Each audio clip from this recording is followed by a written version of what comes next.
I'm Glenn McGinnis. Welcome to Outburst. This week, climate change in Canada. I am super worried. CO2 emissions are awful. I mean, everybody's concerned about climate change. The North Pole is melting and polar bears are dying. I don't quite believe in climate change, okay? Because there's been a cycle of climate changes all through history. And I think it's something that should be taken seriously, and that hasn't been for quite some time. I feel personally that our Minister of the Environment is on it. It's warmed for 4.5 billion years. Taxing us now is not going to change anything. From forest fires in the west to flooding in the east to melting ice up north, Canada's climate is changing. And as we'll find out this week, this is an issue that is intensely political and deeply personal. But let's start with the basics. What is climate change? I define climate change as the rise of greenhouse gases, rise of sea levels, the extinction of thousands and millions of species around the world that essentially nurture humans and keep the human race alive. An increase in the essentially natural changes between hot, cold, all that kind of stuff. I would say climate change, in my point of view, is kind of like pollution. I think of poor air quality, changes in temperature, more frequent natural disasters. Well, climate change, I see it as being all this crazy weather. That's not a definition of it, but it's my impression. I think I would define climate change as a change, a cyclical change around the globe. Oh, that's a good question. I guess the biggest factor is what's going on in the world with regard to drastic change in climatic conditions. The global warming and the ice melting of the polar caps. Global warming is the observed increase in surface temperatures that we've seen around the globe over the past 50 to 100 years. So it's this increase in surface temperatures. That then drives a whole host of other changes. So it changes how much rainfall we get, how much snowfall we get. It changes our sea ice. So that we have this sort of the interconnected changes in the climate system that I would call climate change. The driver of this really is global warming that we're observing. The science is very clear now, and the science is very strong, and the physics of it are actually quite basic. It's through human activities. We've released greenhouse gases like carbon dioxide into the atmosphere. These effectively trap heat closer to the Earth's surface. Hence, we're seeing increased warming in the surface. I first went up to the Arctic in about 1994 when I was an undergraduate student, and I've had the good fortune to go back quite a few times since then. We make measurements of snow cover and of sea ice to evaluate the satellite data that we use to track changes in snow and ice over longer time periods. And it's been quite striking, the changes we've seen across the Arctic over the past 2 decades or so. It sounds kind of simple, but the shrubs that grow over the tundra in the Arctic, these are growing more rapidly now because of warming temperatures. So we have seen a change in what the landscape looks like. We've also had to change when we do our fieldwork in the Arctic. If you want to measure snow before it melts, we used to go up in May to start doing some of this work. Now in many parts of the country we have to go and do our measurements in March or April, and even then we sometimes miss the dry snow period. So it's a concern because the warming that we've already experienced is locked into the climate system. It's not going anywhere. We can't reverse the warming. Carbon dioxide resides in our atmosphere for thousands of years. So the warming we've seen, we have to live with that. So the question for us all is how much warming in addition to this will there be in the future? So to me, the concerning issue is that we have different pathways, and the more extreme ones could cause some quite serious impacts for Canadians. How concerned are you about climate change? If you're not going to ignore the science, I think it's hard not to be. But some people are more willing to ignore the science. I think they just turn a deaf ear, and it's too bad that's been going on so long. I don't quite believe in climate change. Yes, I am worried about climate change. No, not really. Yes, that's very important. Well, yes, obviously, but I'm afraid I won't be here, so. I am concerned, but I'm confused. I don't know to what degree that it's cyclic over long periods of time or whether or not it's totally man-made. Absolutely. Yeah, everybody should be. I mean, it's undeniable, so I don't have my head in the ground. Oh yeah, of course. It's like I do awful in humidity and heat, and so like I'm Canadian and I love the cold, the winters. I know I spend my winters in Arizona, and I know a lot of people don't feel sorry for me, but this winter, it was the coldest winter in 40 years, and we were freezing. I am most definitely worried about climate change, and if you ask me would I do anything about it, I'm not sure what to answer, because it seems to be something out there, not happening in, like the region where I live, the town where I live. So it doesn't affect me so directly, so I don't know if I would take any active steps. I think that climate change is inevitable whether we go along the way that we are or not. We might be able to slow it down some, but I don't think it's... we should be good stewards, but I don't know whether we can affect it a whole lot. Yes, I'm concerned about it, but we're not changing our, we'll pay more for gasoline. It'll be probably $1.50 by the summer, but everybody will still keep driving. And I mean, it's expensive to change your habit. The carbon tax was a good implementation of trying to make steps towards making a difference, but I do think that it may not be the most appropriate method of solutions, because I recognize that it can harm the certain demographics, like the lower class, whereas the majority of the emissions and pollution are coming from the large corporations, and those corporations and higher class individuals who would consume more energy and pollution are bound to not, the carbon tax is something that wouldn't affect them as much. I mean, I don't stay awake at night because you just can't.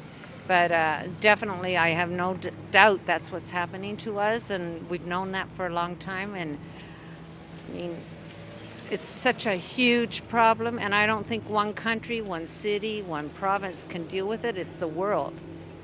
And that's what makes it so complicated, among many other things. Even if you come up with good strategies, unless you can sell them to everybody and everybody join in, it just seems so hopeless sometimes. So that's why I worry. I'm concerned. We've had no spring for about 2 or 3 years. Summer, we get 2 weeks of really, really hot weather. And then we have these long suffering winters, which isn't good for people's depression, their mood. But also, I'm worried about how it's going to change things like immigration and how people, where people going to live if they're flooded, for example. Look what's happening in Bracebridge. Where are people going to live? You don't have to look very far. You're in Fredericton. It's been flooding, and it was at the same level, if not higher than last year. And I have 2 adult children, and they're worried about it, and I think people should wake up. We've got a lot of conservative governments that have come into the province, and they're fighting back about this, but people should not listen. We have to do something, and we all have to do just a little bit. It will make a big difference. Yes, definitely. I think most people definitely should be. It's a scientific proven fact. So it's just people sticking their heads in the sand if they don't think so. So it's getting hotter and hotter now, and it's it was not used to be like this before. So definitely, and there's so many cases with the animals and birds and all migratory birds, they have changed their paths and all the so it's not just about the humans, the life of all the creatures has been disturbed by that climate change. We definitely need to be doing something different, and it seems like we're going in the right direction with that, but a lot of people don't believe in it, which is pretty ridiculous to me. So we have a very short amount of time left until climate change kind of takes over, and we can't go back. We're kind of already hitting that spot, and Canada is has one of the fastest rates in climate change, and I think that there's a lot that we can do, not only individually but also as a country. Watching a young woman from Sweden, Greta, who is a young teenager who gave a talk in front of the United Nations about climate change, and her passion and bold encouragement was that starting now within the next 6 to 7 years, we need to make a change. If our house was falling apart, you wouldn't hold 3 emergency Brexit summits and no emergency summit regarding the breakdown of the climate and environment.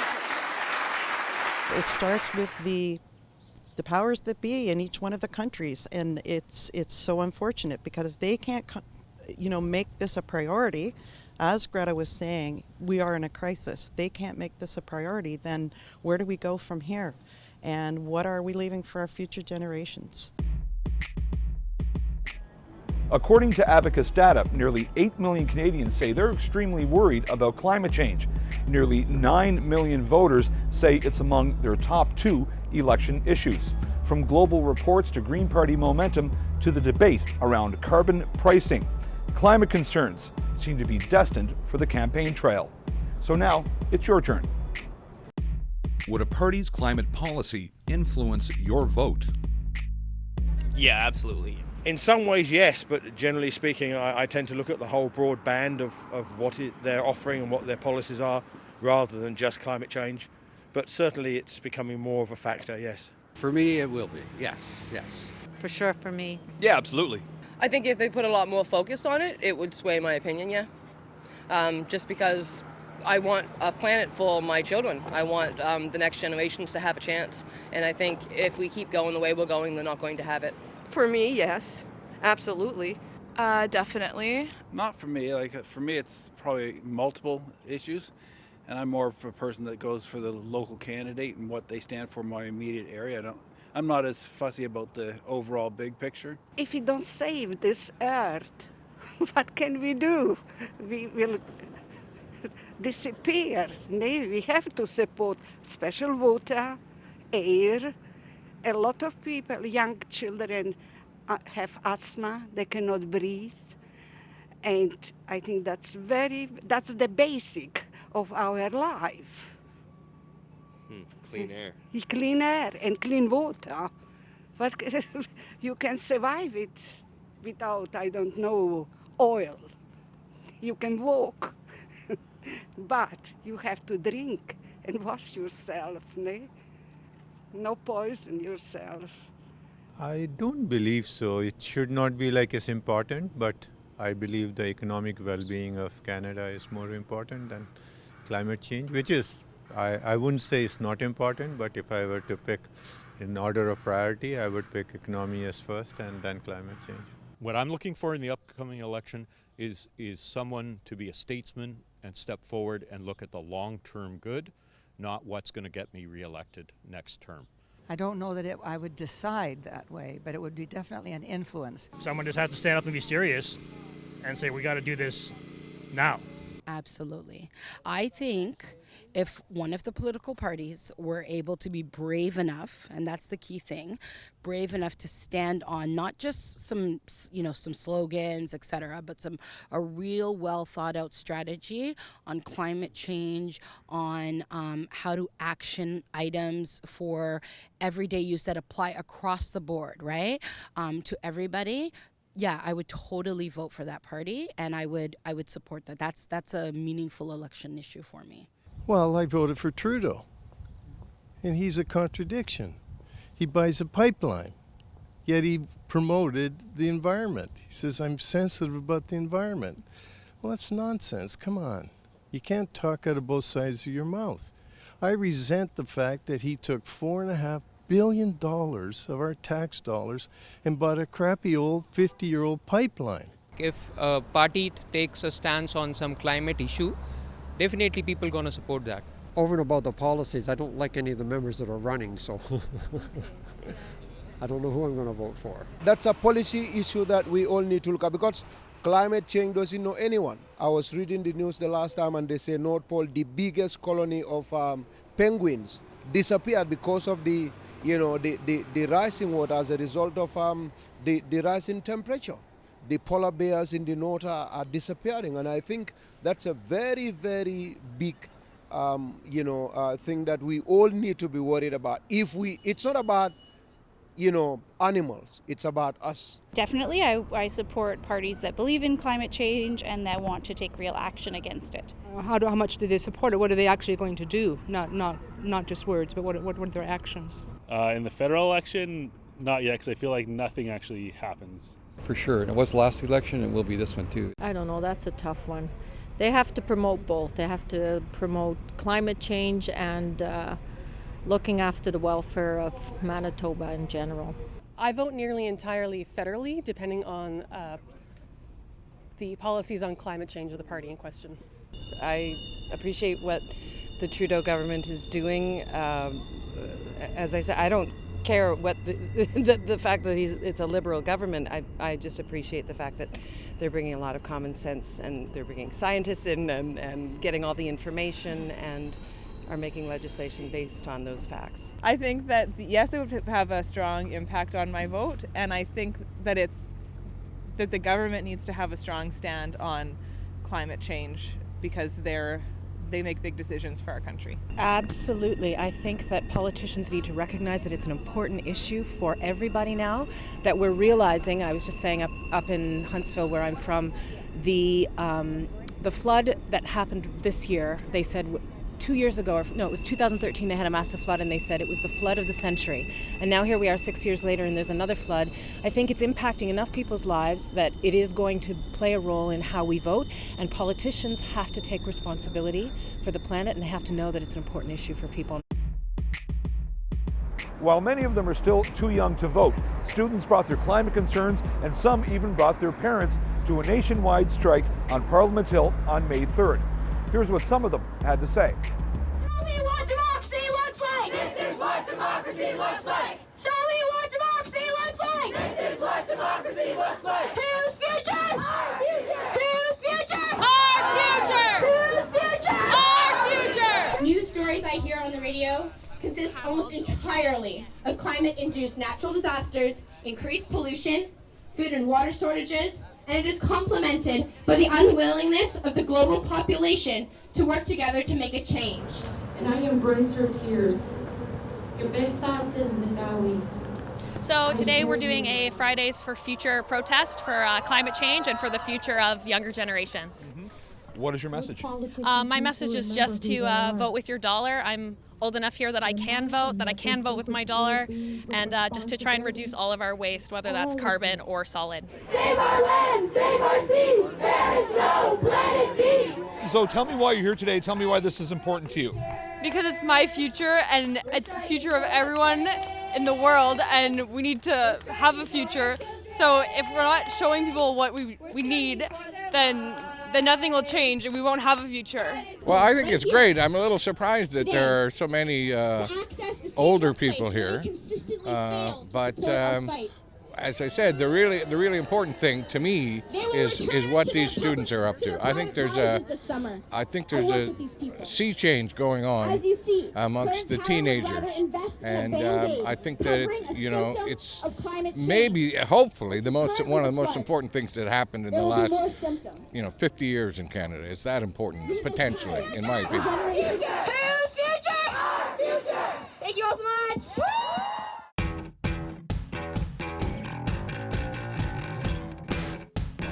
According to the UN, how many species of plants and animals face extinction? 1 million. It's like in the hundreds or thousands? I'd say it would be in the thousands. I'm saying 1 million. I feel I read the headline. I'll go up to 500,000. Ooh, I'd say 100 plus. Your choices are 500,000, 1 million, or 2 million. 2 million. I'm gonna go high. 1 million. I'm going to go with all of them. Give me a number if you could. Oh, like 900,000. The answer is 1 million. Hey! I mean, no, it's not something to celebrate at all, actually. That's really awful. 1 million animal and plant species are at risk of extinction, the most in human history. The Intergovernmental Science Policy Platform on Biodiversity and Ecosystem Services released a global assessment in May 2019. It warns of a dangerous decline in nature due to climate change, pollution, and changes in how we use our land and sea, among other factors. Since 1980, greenhouse gas emissions have doubled, and plastic pollution has increased tenfold, according to the assessment. It also notes a 40% rise in the carbon footprint of tourism between 2009 and 2013 and unsustainable food production methods. Global warming, extreme weather events, and rising sea levels are all cited as having a profound effect on our natural ecosystems. The report recommends action at every level, including building sustainable cities, improving freshwater management, promoting sustainable energy, and working together across sectors and societies. What is Canada's global role when it comes to climate change? I think we really need to be a world leader in this, and I think Justin Trudeau has tried to do a good job, and I'm always very proud to be a Canadian, and I'm proud when he's representing us on the world stage. As I say, I'm a little tickish on this climate change. When I see palm trees in Canada, I'll believe it's a warming climate. Well, Canada has been in forefront as far as I know, particularly the current Liberal government has been very vocal about supporting climate change, and they have taken actions. Obviously, there is some friction between the federal and provincial counterparts. They see differently. US, they see differently. So yeah, there is a challenge there. The only thing we could do is increase our statistics. So the better our statistics are, the more global rank we'll have, and the more people will want to be like us and try to outshine us. So all we can do is be increasingly competitive and hope that other people follow after us. We have like the whole tundra, Nunavut. And like I was fortunate enough to work up there for a summer, and like even just seeing like how beautiful it is, like no, you don't want to lose that part of Canada, and so we got to take a big step forward here, and hopefully, I guess do something to help improve. Or like show that, hey, like we're trying it, why can't some other countries do it too? I think Canada's role is specific, like extremely important. When I think about the resources and the beauty that we have here, I think as a country that we need to capitalize on that. You know, I would hope that we would jump on board with something that's going to, you know, make it a much better place to live. I think as a world leader that they can get people to listen to them. I think in the last several years, Canada has had much more of, I think, an international role, whereas years ago, I remember as a kid, people were like, oh, why is Canada involved in the summits and that sort of thing. But when it comes to, so they're sitting kind of on the fence there because you've got the oil sands in Alberta that people are concerned about, but then Canada is known for being such an environmental concerned country. So I think they also have to be careful when they, kind of come out and talk about this, but they also have to worry about what's happening in their own country. That's a very tough question because Canada has, for some reason, been taking a back seat in foreign affairs, and that's become a problem, especially for someone like me who's interested in, world problems and, globalization and global governance. So I think Canada needs to be taking a more active role, but at the same time, we cannot sacrifice the well-being of our people. So in the end of the day, it has to be Canada first and the world second. Because if you're not taking care of your own people, then how can you pretend and go take care of somebody else? It's not fair and it doesn't look good on you. We have so much natural resources. We are, we were known as peacekeepers around the world. We have a good even temperament in order to negotiate and to support people all around the world. So why can't we take on this? This isn't hard. Our role, we have, as I say, so much wealth in natural resource in this country. We could be a leader. But I'm worried about confederation. I'm worried about selfish provinces not uniting. They're dividing. Everybody's looking after themselves. Alberta looks after themselves. They don't give a damn. I've been out to Alberta. They don't care. They're oil. That's all they think about. No, and our federal government is very weak. They have no respect.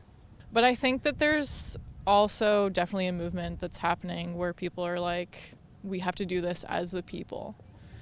As the people, we have to come together and decide that like we're not going to wait for leaders to change this. We just have to do it ourselves. PowerShift is a youth convergence building on the legacy of a series of similar projects and similar gatherings that have happened in the land we refer to as Canada since about 2009. That was the first time one happened in Ottawa. This time around, we're calling it PowerShift Young and Rising because we really want to emphasize the fact that this is a second generation of PowerShift. We're not just sort of giving people an introductory level sort of take on climate justice and getting involved in community organizing and activism, but we're really helping people, at least the goal, is to help people come together and really galvanize the passion that so many young people have nowadays and figure out how to strategically channel that towards positive change. There's a lot of negative talk around it, and I wanted to learn kind of about the different steps that we can take in order to help the environment. My sister and I have started a youth-run environmental and social group in Ottawa called Future Rising. We just kind of came because we want to learn more and get knowledge from everybody who has so many good resources here and kind of connect with more young people. We're endangered by the coming issues, the coming problems with climate change, such as floodings and more desertification and things like this.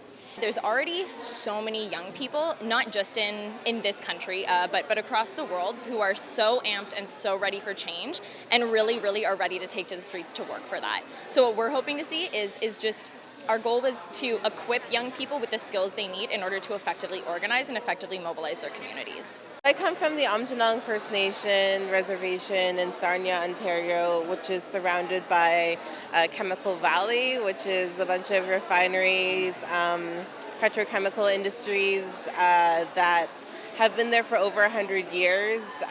We are constantly impacted by the environmental impacts that like the spills and releases have on like the water and air. Thanks everyone so much for coming. The number one fight for me against the climate crisis that we have right now is fighting racism. When you take a look at the climate crisis that's going on over here and all over the world, actually, you don't see too many people that are from racialized communities. And I think it's important to acknowledge what are the reasons why we don't have too many people from racialized communities, and that we should make sure that they are part of this conversation. 10% of the richest people, the wealthiest people of the world, are responsible for 50% of the population right now all over the world. And we are part of that 10%. So what are we doing to fight against that? And it's only 50% of the poorest people of the world that are responsible for 10% of the pollution. So that in itself, if you take a look at that statistic, you should know that you have a responsibility, because the climate crisis is just rising and it's just worsening every year. And if we don't address that right now, if we're just addressing issues about migrants, if we're just addressing issues about the fear of security and stuff like that, well, in 20 years from now, it's not going to change anything, because we won't have a home. And we're trying to protect the wrong home right now. And the climate is the home that we should be protecting.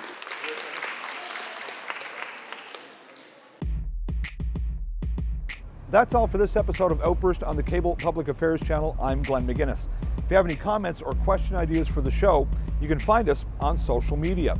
You can also check out our website at www.cpac.ca/outburst. It's your turn to speak up, and we're listening.